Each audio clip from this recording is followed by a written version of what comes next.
पाहिलं की बुवांचं अगदी प्राथमिक असं गाण्याचं शिक्षण बळवंतराव पोहरे यांच्याकडे सुरू झालं आणि त्यांच्याकडे जवळजवळ 2 वर्ष बुवांनी गाण्याचं शिक्षण घेतलं. पुढे मग ते कागलला विठोबा अण्णा हडप यांच्याकडे मालवणला शिकायला गेले. तिथे बुवा 2 वर्ष राहिले आणि विठोबा अण्णा सर्व प्रकारचं गाणं गात असत. त्यामुळे या सगळ्या गाण्याची तालीम बुवांना तिथे मिळाली. त्या काळानुसार आता मुलगा 12 वर्षांचा झाला तेव्हा त्याचा विवाह केला पाहिजे म्हणून त्यांच्या आईंनी त्यांना पुन्हा कागलला बोलावून घेतलं. साल आहे साधारण 1886-87. 12 वर्षाच्या या मुलाचा विवाह झाला, पण त्याही वयामध्ये त्यांना जी जाणीव होती की आपल्यासह आपल्या पत्नीचाही भार आपल्या आईवर टाकणं किती अवघड आहे. त्यामुळे ही गोष्ट त्यांना सारखी बोचत होती की आईच्या जीवावर आपण किती काळ आणि कसं जगायचं. आणि ती झोंबणारी जाणीव इतकी बुवांना त्रास देत होती की कुठेतरी पळून जावं असं त्यांना सतत वाटे. मग त्या काळामध्ये रेल्वेची सोय सगळीकडे झालेली नसताना बुवा चक्क कागलहून चालत सुटले ते पुण्यापर्यंत. त्या काळातल्या लोकांनी कसं शिक्षण घेतलं आणि कशी विद्या मिळवली ह्याच्या हकीकती आपण अनेक वेळेला ऐकतो, पण ही फारच थरारक हकीकत आहे. ते पुण्यामध्ये चालत आले आणि त्यानंतर मग मुंबईला गेले. मुंबईला मग त्यांनी तिथे म्हणजे मनामध्ये सारखं हे की देहम व पातये अर्थम वा साधये. देह पडला तरी चालेल, प्राणांची बाजी लावावी लागली तरी चालेल, पण आपण ज्या ध्येयासाठी बाहेर पडलो आहोत ते मात्र नक्की साध्य केलं पाहिजे. आणि मग असे ते मुंबईला आल्यावरती त्यांनी चक्क गाणी गाऊन 10-12 रुपये मिळवले आणि ते तिथून रेल्वेने इंदोरला गेले. या टप्प्यावरती आपण अभिषेक काळेला ऐकूया. अभिषेक हा सुद्धा बुवांचा खापर बनतोय. त्याचं बुवांशी नातं मातुल गृहाकडून म्हणजे त्याच्या आईकडून लागतं. पंडित जयतीर्थ मेवुंडी हे त्याचे गानगुरु. देश विदेशामध्ये अनेक ठिकाणी त्याचे कार्यक्रम झाले आहेत. आकाशवाणीचा तो मान्यताप्राप्त कलाकार आहे.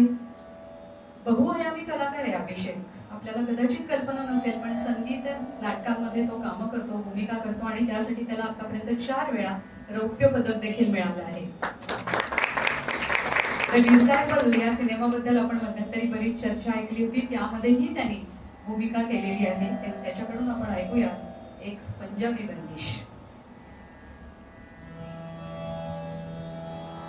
थोड्या या बंदिशीबद्दल आधी सांगशील का?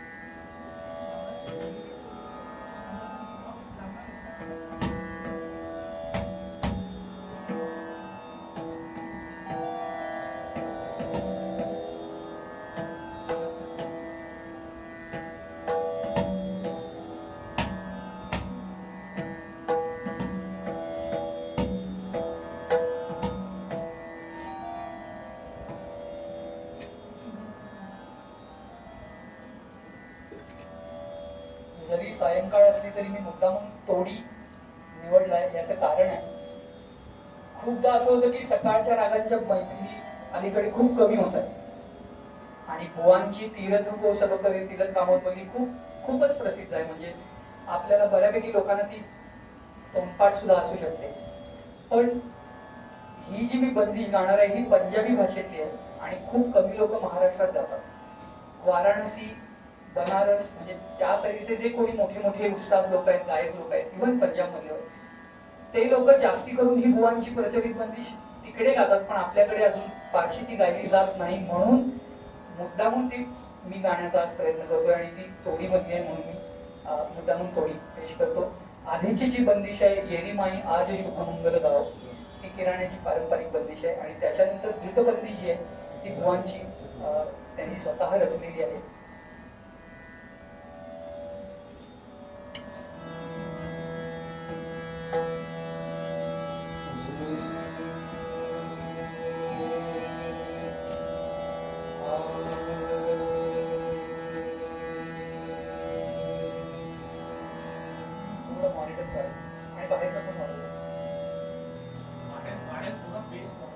बाहेर थोडा बेस वाढव.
ये मायाचे शुभ मंगल गावो ये माया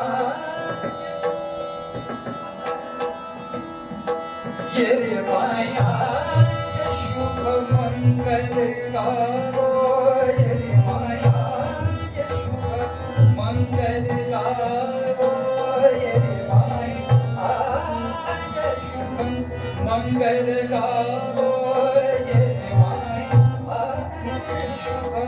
मंगल गावो ये माया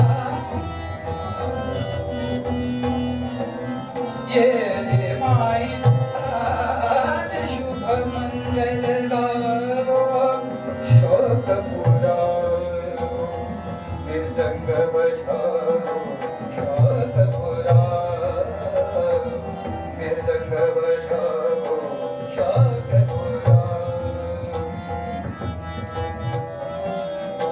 शोकपुरा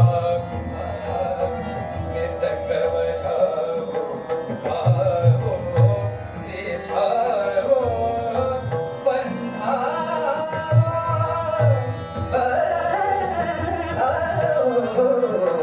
हे माया शुभ मंगल गावो ये माया शुभ मंगल गावो ये माया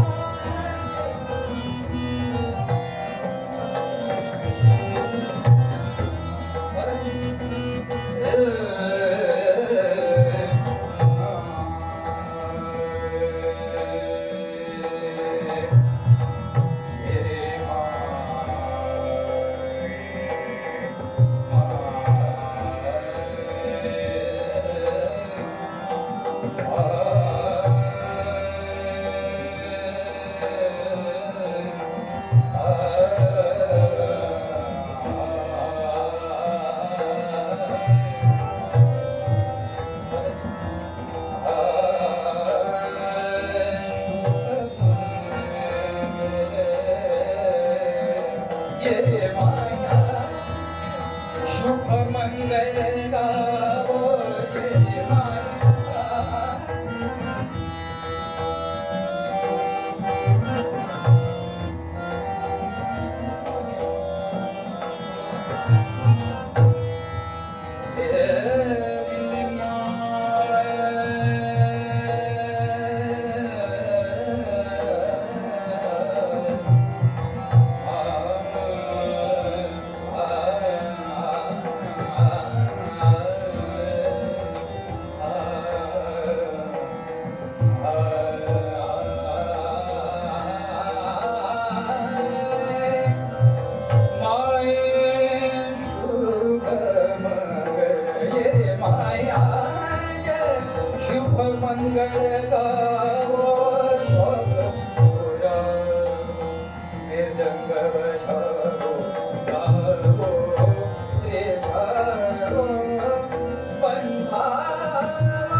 शुभ मंगल गावोय रे माया, शुभ मंगल गावोय रे माया. शुभ मंगल रे माया.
हे सगळ्यांनी लक्षात घ्यायला हवं की वझेबुवांची गायकी थेट शिकवणारं आज कोणीच नाही.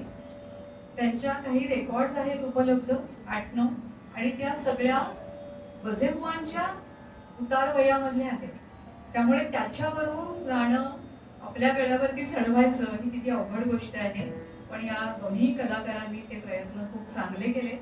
या टप्प्यावरती आपण या अभिषेकला आणि श्रुतीला साथ संगत करणाऱ्या आपल्या कलाकारांची ओळख आणि त्यांचा सत्कार करूया. हा सत्कार करण्यासाठी मी श्रुतीचे सासरे नातू यांना पुढे बोलावते. हार्मोनियमची साथ करतायत मालू गावकर.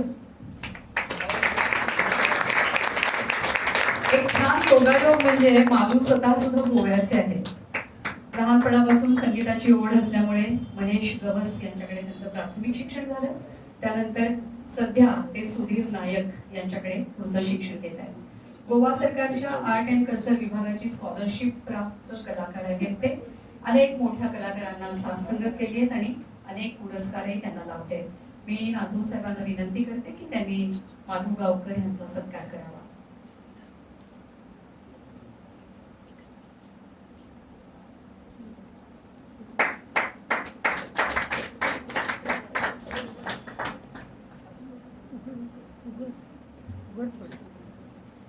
तबला साथ करतायत ऋषिकेश जगताप.